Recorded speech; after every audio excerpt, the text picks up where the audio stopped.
Assalamualaikum warahmatullahi wabarakatuh. Anak-anak soleh dan soleha, pembelajaran kita kali ini memasuki pada tema 7, perkembangan teknologi muatan bahasa Indonesia.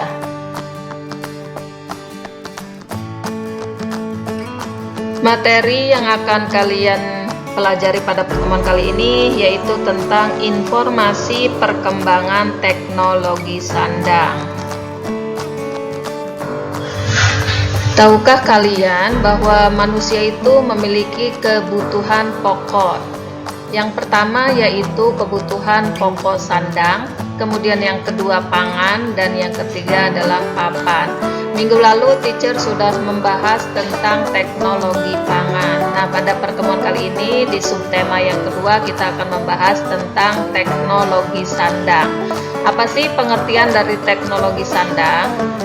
Teknologi adalah keseluruhan sarana untuk menyediakan barang-barang yang diperlukan bagi kelangsungan dan kenyamanan hidup manusia.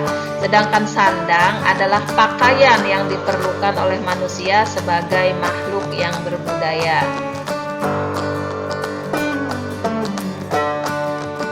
Setelah kalian mengetahui pengertian teknologi sandang, selanjutnya kalian akan belajar bagaimana cara menggali informasi pada teks bacaan. Nah, minggu lalu teacher Ana sudah menjelaskan tentang paragraf, ide pokok atau kita sebut dengan pokok pikiran, kemudian kalimat utama dan juga ringkasan. Nah, sekarang coba kalian baca dan amati teks bacaan yang terdapat pada buku paket kalian halaman 62 dan 63. Di situ berjudul teks bacaannya berjudul bahan dasar pakaian. Nah, di sini kalau kalian lihat terdiri dari 5 paragraf. Ini paragraf yang pertama, ini paragraf yang kedua, paragraf yang ketiga, paragraf keempat, dan paragraf kelima. Jadi dalam teks bacaan ini terdiri dari 5 paragraf. Ingat ya, minggu lalu sudah teacher jelaskan apa yang dimaksud dengan paragraf. Nah, selanjutnya kita akan mencari mana kalimat utama dari masing-masing paragraf ini. Kalau kalian lihat pada paragraf yang pertama, kalimat utamanya adalah keluarga Udin memiliki banyak pakaian. Kalau pada paragraf yang kedua, pakaian keluarga Udin ada yang terbuat dari kapas dan bulu domba. Kalimat utama pada paragraf ketiga, Ibu Udin memiliki kain tenun yang terbuat dari serat sutra.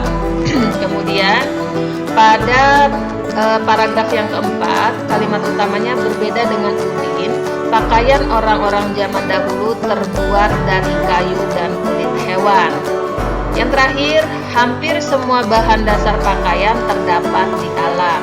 Nah, jadi kalimat utama pada paragraf 1, paragraf 2, paragraf 3, paragraf 4, dan paragraf 5 ini apabila digabungkan menjadi satu, itu yang disebut dengan ringkasan. Ya, jadi di ringkasan itu merupakan gabungan dari kalimat utama. Ya. Selanjutnya, apa informasi yang terdapat pada teks bacaan ini? Jadi informasinya bisa kalian lihat bahwa keluarga Udin memiliki banyak jenis pakaian. Pakaian-pakaian itu digunakan untuk melindungi tubuh mereka dari udara dingin dan panas. Nah, pakaian yang mereka pakai itu berbahan dasar yang berbeda-beda. Ada yang terbuat dari kapas, ada yang terbuat dari bulu domba, dan bahkan ada yang terbuat dari serat sutra. Nah, kalau serat sutra biasanya digunakan hanya untuk acara-acara khusus. Nah, sementara berbeda dengan keluarga Udin pada zaman dahulu itu masyarakatnya menggunakan pakaian yang terbuat dari bahan kayu atau kulit hewan. Pakaian yang kita gunakan sehari-hari merupakan hasil dari teknologi sandang yang sudah melalui proses yang sangat panjang dan melalui beberapa tahapan. Di antaranya yaitu pemilihan bahan dasar. Silakan kalian perhatikan gambar yang tertera pada layar. Nah, pemilihan bahan dasar ini bisa berupa kapas, kemudian bulu domba, serat ulat sutra, dan lain sebagainya. Setelah tahap pemilihan bahan dasar, kemudian tahap pemintalan. Nah, tahap yang kedua ini pada zaman dahulu menggunakan benda-benda sederhana ya, seperti yang tertera pada gambar. Kemudian pada zaman modern sudah dengan menggunakan mesin. Tahap yang ketiga menenun. Kemudian pada tahap yang keempat yaitu tahap menjahit. Nah, menjahit ini dengan menggunakan mesin pada zaman sekarang ya. Kalau zaman dulu masih dengan menggunakan tenaga manusia yang digerakkan dengan menggunakan kaki.